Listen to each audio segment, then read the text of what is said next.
Yo guys, check kamusta mga idol. So ayan, mag-update tayo ngayong gabi ng Tuesday mga loads, no?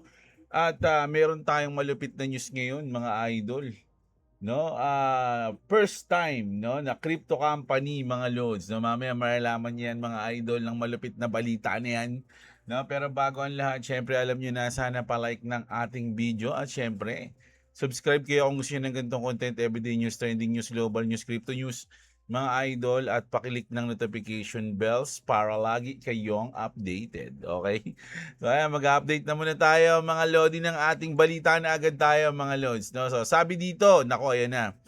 Breaking Bitcoin to 62.5 as 500 plus million in crypto liquidation hit the market. So mga idol, medyo marami na liquidate ngayon. So asa na ba ang ating Bitcoin ngayon? 62.5. So ngayon nasa 62.2 mga idol, no? So tayo ay negative 0.7. Okay? Position natin dito sa dulo. Ayan, dito sa dulo yan. Position tayo dito eh. Mga lods eh, no? So, nag-up and then nag-down and then pwede ako maglagay ng stop loss dito sa ating dulo ng week eh, mga idol. Ayan. Dito banda, ayan, dito. Ayan yung stop loss natin. No, $8 tayo pag tinamaan ng ating stop loss. Maririnig niyo yan. Chiching, gagano pag nag-stop loss tayo. Mga lods, medyo ano tayo, naubos na yung $54 natin. Ano na lang, 37. Oh, 37. Ayan, kaya na, nag-positive 12 na tayo dito. Sayang eh. Oh. That pala kinuha ko sa gabaw dito. Pero sinong nakakalam nun? Walang nakakalam nun. Mga idol, no? So, ayan. Abang-abang lang tayo. Check, lagay lang tayo ng stop loss dyan habang nagbabalita tayo. So, ayun na nga, mga idol, no? Meron tayong 500 million plus na na-liquidate, mga idol, ngayong sa market natin, no? Grabe, bumabagsak pa rin dahil sa mga, alam niyo naman yung news natin kanina, 'di ba? Pero eto mga idlods isa to sa mga importante ngayon. Mukhang malabo na matupad yung July 4 na Crypto Clarity Act natin mga lods kasi nagtakda na ng date ang ating Congressional Update on Digital Asset Legislation. Whereas the Digital Asset Market Clarity Act remains under active consideration by the United States Senate, and negotiation continue among members of Congress regarding comprehensive digital asset market structure legislation. And the executive branch has identified July 4, 2026 as target date for advancing this legislation. So, July 4 ang target nila. Pero, the House Financial Services Committee has scheduled a hearing on the Clarity Act for July 17, 2026 in New York, no? And the legislation seeks establish comprehensive regulatory framework for digital asset and digital asset service providers, including the delineation, medyo maliit, di ko na mabasa eh. Delineation of regulatory authority between the Securities and Exchange Commission and the Commodity Futures Trading Commission, no? The legislation is intended to enhance market integrity, promote innovation, and provide greater legal certainty for market participants. Now, therefore, notice is hereby given that congressional and executive efforts remain ongoing to advance digital market structure legislation with upcoming consideration during the July 17, mga idol. No? July 17, 2026 hearing, magkakaroon tayo niyan. No? So, medyo delikado na yung ating July 4. Medyo hindi na siya masyadong sure, mga idol, no? Pero July 17, magkakaroon tayo ng hearing para sa Clarity Act. Mga lods, magkakaroon siguro ng mga debate dyan. No? Just in, more than 50 crypto, kasi nga syempre, marami pa rin may gustong maipasa na yan. Kaya nga dito sabi, more than 50 crypto industry leaders will meet with US senators tomorrow to advocate for the Clarity Act. The push for crypto regulation is heating up. So marami nang gustong ipasa yan. no? So hindi natin sure mamaya bigla magulat tayo July 4 bigla. Wala, sabi ko nga sa inyo mga lods, ngayong mga panahon na 'to, huwag tayo masyadong, magiging 100% sa lahat ng bagay na nababasa at naririnig natin, lalo na pagdating sa US o sa kay Trump na lalo, no? Kasi biglang nagbabago-bago 'yan mga lodi, grabe 'yan si Daddy, eh. No, nag-iiba-iba yung isip. Nakokontrol daw ng ano yan, eh. May nilagay daw na chips, eh. Natawa ako kanina may news na yun, pero syempre ano lang yun, no? For fun. Pero may nilagay daw na chips sa utak ni Trump para guluhin yung mga desisyon niya lagi. Ayun yung nakita natin kanina, ang kulit, eh. Tapos eto, a whale, nako. May alam ba to na hindi natin alam? A whale opened a 30.9 million XRP long position with 20x leverage and holds a $50.6 million BTC long position. So dalawa yung kanyang nilong mga loads, no? XRP and Bitcoin. 30.9 million sa XRP, 50.6 million naman sa Bitcoin. 2 monster position, zero hesitation, they know something, mga idol. Ayun yung sabi. Nakalong sila ngayon mga loads, no? So tayo din nakalong, kaya lang negative. Positive 0.1. 0.1 tayo mga idol, no?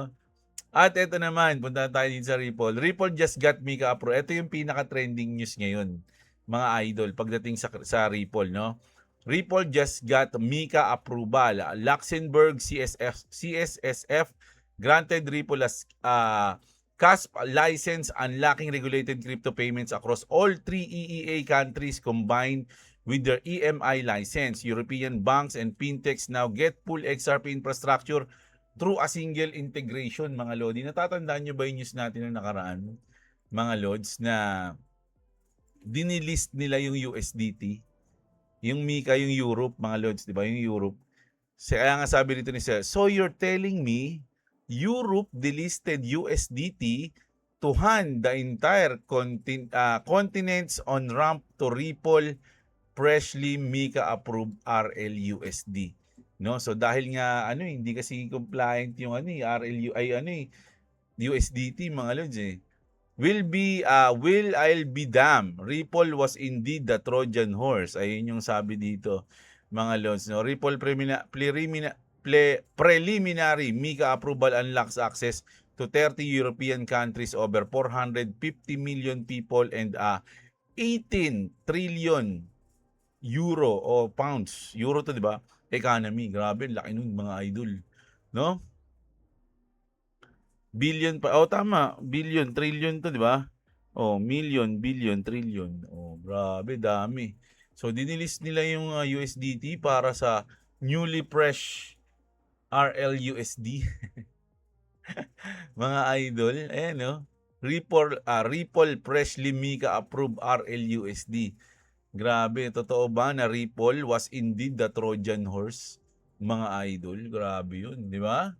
So, eto naman, Ripple slashes RLUSD supply in a massive burn wave. Speaking, no? Ripple has burned $539 million worth of its RLUSD stablecoin over the past 30 days according to the on-chain data from validators Bets community tracker. Burns exceeded mints by more than 120 million during the same period, mga idol. Nag-mint pero nag-burn. Most of the destruction happened between June 2 and June 12, marking the longest intraday burn streak since RLUSD launched in December 2024. The single largest burn came on June 3 when 75.1 million was incinerated in one day. Grabe, no? Dapat XRP ayaw nyo mag-burn. Ito natin to, mga lodi. Ito na, follow up lang to, mga lods, pero Tagalogin natin, no? Follow up to dun sa Mika. Demon Soldier ay nagdiriwang sa balita na nakakuha si Ripple ng preliminary CAPS license mula sa CSSF ng Luxembourg sa ilalim ng regulation ng MiCA, Markets and Crypto Assets, the European Union. Ano ang ibig sabihin nito? Dahil sa lisensyang ito, maaari na ngayong ganap na ilunsad ng Ripple ang kanilang Ripple payment sa buong EEA o European Economic Area. The Luxembourg ay isa sa pinakamalakas na financial hub sa Europe para sa mga bangko at investment funds. Kapag may lisensya rito, pwede na itong magamit sa 30 o 30 iba pang bansa sa Europe nang hindi na kailangan pang mag-apply ulit sa bawat isa. Tinatawag na passporting. Kumbaga, dun pa lang pagpasado ka na o natanggap ka na, hindi mo na kailangan mag-apply sa 30 na bansa na yun. Matik na yun, no? Pwede ka na agad dun sa 30 na bansa. Binababa nito ang hiraps at gastos sa regulatory compliance para sa mga bangko at mga laking kumpanya na gustong gumamit ng blockchain technology ni Ripple para sa mabilis at murang cross-border payment. Dagdag na konteksto. Ito ay patuloy ng kanilang naunang EMI license kasabay ito ng positibong pag-usad ng regulasyon sa Amerika, halimbawa ang Clarity Act. Sa kabuuan, mas nagiging kaaya-aya na para sa malaking institusyon sa buong mundo na gamitin ang teknolohiya ng Ripple lalo na sa paglipat ng pera sa pagitan ng Europe at Amerika. Sa madaling sabi, malaking hakbang ito para sa Ripple upang maging mas lehitimo o legit at madaling gamitin sa Europe na maaaring magdulot ng mas malawak na pag-adapt ng kanilang crypto at blockchain payment system. So napaka-goods niyan, mga idol, 'di ba? 'Di ba mga loads, antindi, antindi. No, check natin Coin Bureau, mga loads, kung meron tayong malupit. 5 minutes ago, White House races to save the Clarity Act. Crypto advisor Patrick Witt is leading talks with Democrats to get the Clarity Act moving again. The main sticking point is an ethics rule Democrats want added, which could restrict crypto profits tied to elected officials including Trump's family. So, alam mo mga lods, nung pinanood ko nung nakaraan si Tito Vlog, sabi niya, hindi pala yielding ang problema, sabi niya ganoon. So, ito pala yun mga lods, no? Nagkakaroon ng problema yung mga Democrats dahil nga parang ang makikinabang ay yung Trump family. 'Di ba? Ayun talaga yung pinaka main point kaya nila kinokontra. Dahil makikinabang ang Trump family sa Clarity Act, mga idol, at ayaw yun ng makakaliwa.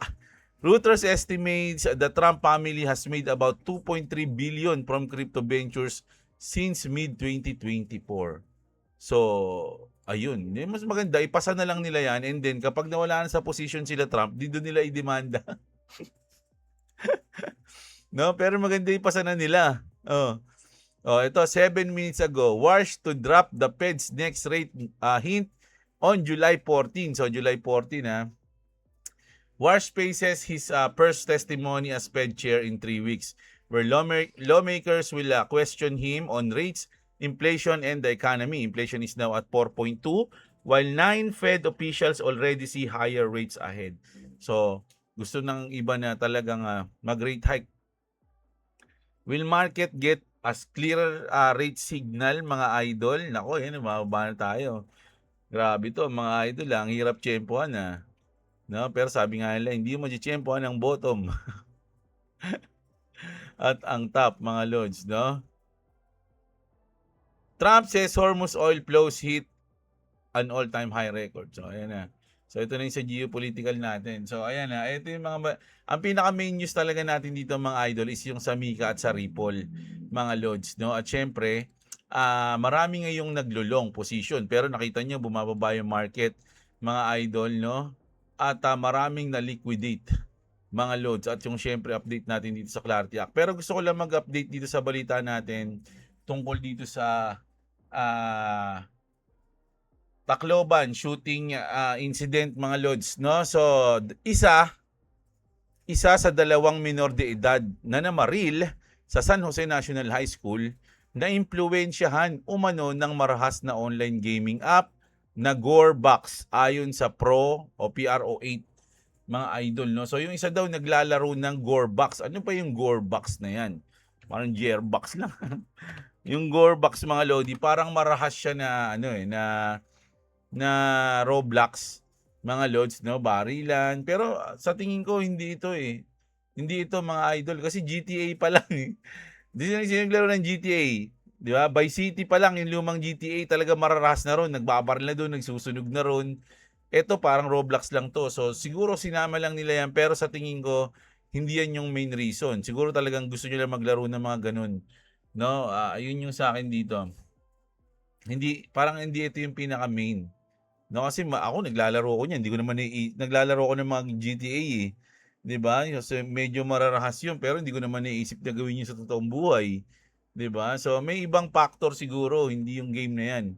Tapos dahil nga diyan, binan ng SEC dahil sa Tacloban shooting incident, pansamantalang ipinagbabawal ng Cybercrime Investigation and Coordinating Center o yung CICC ang gaming application na Gorebox, no? Talagang binan na nila, ginawa lang ay talaga yung reason, no? Kasunod ng ulat na lulong umano sa naturang online game ang isa sa mga suspect sa pamamaril sa Tacloban. Nako, bad trip siguro yung mga ibang player niyan, no? Nadamay pa sila. Siyempre hindi natin alam kung may earnings do'n o may binibili ron, eh. 'Di ba minsan yung mga game may ginagastusan, 'di ba? Bibili ka ng item, no, ng weapon o ng armor o something. Di ko alam yung Gorebox, pero kung gano'n yung nangyari mga idol, yung mga lehitimong naglalaro lang ini-enjoy yung game na yon, eh nadamay pa, 'di ba? Kasunod ng ulat na ayan na sa Tacloban, ayon sa CICC, kilala ang laro sa pagpapakita ng iba't ibang armas at pagiging bayolente. Alam niyo mga idol, lahat halos ng game mga may bayolente. Kahit naman yung ML bayolente yun eh. Panaan yun, barilan yun eh, patayan yun eh. 'Di ba? Nasa na lang yun kung paano mo titignan. We are blocking Gorebox temporarily as a precautionary measure pending the investigation. Within the day, expect the app to be blocked. Saad ni CICC Undersecretary Aboy Paraiso, we cannot ignore possible online influence that may have contributed to this tragic incident. Temporarily blocking the game will allow authorities to conduct a thorough assessment of whether the platform played any role in the action of the suspect. Dagdag pa niya, mga idol. Pero ako sa tingin ko, may ibang factor. No, kasi lahat ng games ngayon medyo may halong karahasan eh, no? Yung Counter-Strike nga, tagal na nun, barilan yun, mga lods. Pero may isip mo ba na yung mga player nun, eh, naisip nilang magbaril-baril sa totoong buhay? Ako, nagla-player ako ng Counter-Strike, pero ayoko sa baril, mga lods. Ayaw ko sa baril. Kasi sabi nga sa research, mga lodi, sabi ng mga eksperto, pag ikaw ay may baril, 80% na magagamit mo yung sa sarili mo, hindi sa kalaban. Mga lods, no? Ayun yung ayon sa mga eksperto yun. So, ayoko ng ganun. At syempre, may mga anak ako. So, ayoko maglabas, ano-ano ng mga ganun. Kumbaga, tsaka, ano ako eh, maoy ako paglasing. Maoy ako paglasing eh. So, bawal sa akin yun. Mga idol. No, ayoko ng ganun. No, ayan.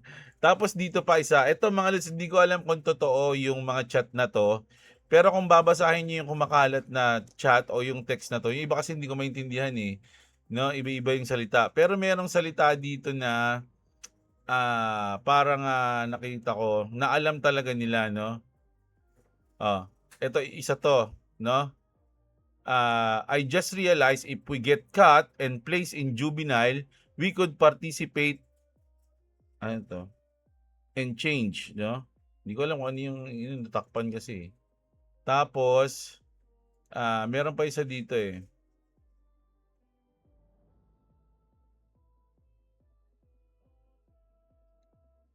Bro, better, let's, gusto na nila. O, yung gun daw nung auntie niya. Bro, what if mabi ni auntie it gun? Hindi ko kasi maintindihan yung ano nila eh, salita eh. Sorry. Ayan, sabi rito, yes bro, minors can't be charged. Ayun yung sinasabi nila dito. Minors can't be charged. Yes bro, that's illegal post cause we don't have, and yan. Yeah, we can be charged but it says it will be handled different. So alam nila mga lods na pag yung 14 years old mga lodi eh hindi talaga yun makakasuhan mga lods, no. After nung parang ano lang yun eh, parang ang tawag dito. Kalimutan ko yung term. Parang iano lang sila, may program lang para dun sa mga ganong kaso, and then pagkalipas ng ilang buwan o ano, eh babalik na sila sa parents nila. Pero yung 15 years old mga idol, iba rin 'yun. Kasi 15 years old pababa, tsaka 15 years old pataas eh. 'Di ba? So ang 15 years old pababa, yung 14 years old bago mag-15. Yung 15 years old pataas, yung 15 years old ka ng birthday mo ngayon, tapos lumipas yung 1 minuto, 15 years old pataas ka na nun. So, ano ka na, iba na yung trato sa'yo nun, mga idol, no? Pwedeng imbestigahan ka na, tatanungin ka na kung alam mo yung tama at mali. Pero sabi nga mga idol, elementary ka pa lang, alam mo na yung tama at mali, eh. Alam mo naman na bawal na mali pumatay, eh. Alam mo na mali magnakaw. Kung nagsisimba ka, sasabihin lagi yun sa'yo na bawal yun, masama manakit ng tao. Alam mo na yun, tapos 15 years old, 'di ba? Tatanungin ka pa kung, alam mo yung ginagawa mo, alam mo na yun. Pero dahil nga sa batas na yan, mga lodi, nalilimitahan yung puwedeng iparusa kahit na sobrang heinous crime yung ginawa ng minor de edad na yun. So, yung 15 years old medyo delikado yun. Hindi ko alam kung, dun siya sa juvenile and then pagdating niya ng 18 dun siya lilitisin. Yun ang hindi natin alam, eh, mga idol. Pero yung 14 years old, unfortunately sa batas natin ngayon, eh, hindi sila mapaparusahan, mga lods, no? Katulad nga dun sa ano, sa Teach You a Lesson. Ganun yung reason nila dun, eh. Di ba? Kaya, tas meron din kumakalat mga idol na kaya daw sila namaril kasi nga daw tina-trash talk sila, 'di ba? May mga hindi ko na inano yung isang post, eh, na inaasar yung buhok ng isa na mukha daw ano, mukha raw edits. Mukha raw edits yung buhok kaya ano, gano'n, 'di ba? Pero kung ikaw nabubuli ka, nata-trash talk ka, mga lodi, sa panahon ngayon siguro totoo nga na medyo malalambot yung mga damdamin, no, yung mga kabataan ngayon, no? Pero dati mga idol sa panahon namin, lalo na kung na ano ka, nabuhay ka sa Dota, yung computer shop trash talk, yung ganyan, no? Ika tatayo pa at si Diderte Figure ka harap-harapan. Basta produkto ka ng trash talk sa computer shop noong panahon ng Dota at Counter-Strike, balewalanan lang sa iyo ang mga basher at bully ngayon. Totoo yan, mga idol, no? Ako, pag umaga ako tulog, eh.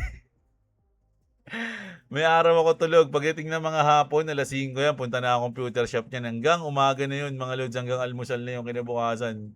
Ganun yun, trastukan yun, magdamag, overnight, ganyan. No? Tapos may dayo, minsan dadayo pa kami. Counter, Dota, pero usually Dota kasi counter, marami magaling, eh. Hindi ako magaling sa counter, eh. Pero naglalaro kami ng counter, no? Marami rin kami nagka-counter. Trastukan din doon, mga lods. Tsaka yung trastukan doon sa computer shop, masakit talaga, mga lord. Personalan talaga diyan pag damay pamilya diyan, damay sibilyan diyan, eh, pag tinrash talk ka.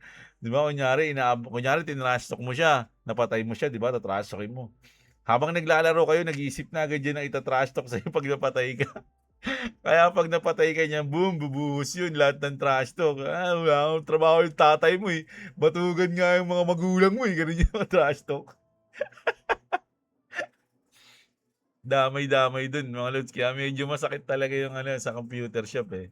Kaya ngayon, pag tinash ka, ngayon, eh, wala na yun. Kumbaga, mas marami kang mas masakit na natanggap na trash talk dati. Kaya, baliwala na sa yung mga trash talk na yan, mga idol.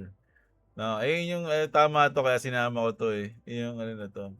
Pero yun yung update natin ngayon dito sa Tacloban. Sabi nga nila, may issue. Tas meron daw issue na napanood, 'di ba, na sa dun sa Tito Aleso, nabanggit ko na yung kanina. Pero ito kasi yung bago, eh. Yung sa Gorebox, which is sa tingin ko hindi yung totoo, mga lods, no? Pwede pa siguro kung manonood ka ng mga gore video. Yung mga banned from Asia, alam nyo ba yon dati? Yung mga patayan. May mga ganun video, eh, na pwede ka manood ng mga ganun sa mga site, eh. Yung ganun. Pero yung laro, games, sa tingin ko hindi yan, mga lods. Hindi hindi nakakaapekto 'yan, 'no? At, sayang na nadamay pa tuloy yung mga naglalaro ng Gorebox. Oh, 'di ba? Tsaka yung pinakamalupit dito yung, chat na 'to, 'no, yung text na 'to. Kung totoo 'to, mga lodi, dito lang mapapatunayan na pinlano talaga nila yon. Hindi sila binubully, walang nagta-trash talk sa kanila. Talagang pinlano nilang gawin yun, mga lods, na mamaril at manakit ng mga kapwa nila estudyante. Okay, so ayan, ayan ang news natin ngayong gabi, mga idol, no? So bukas na ako magbabasa ng comment, mga idol, ha.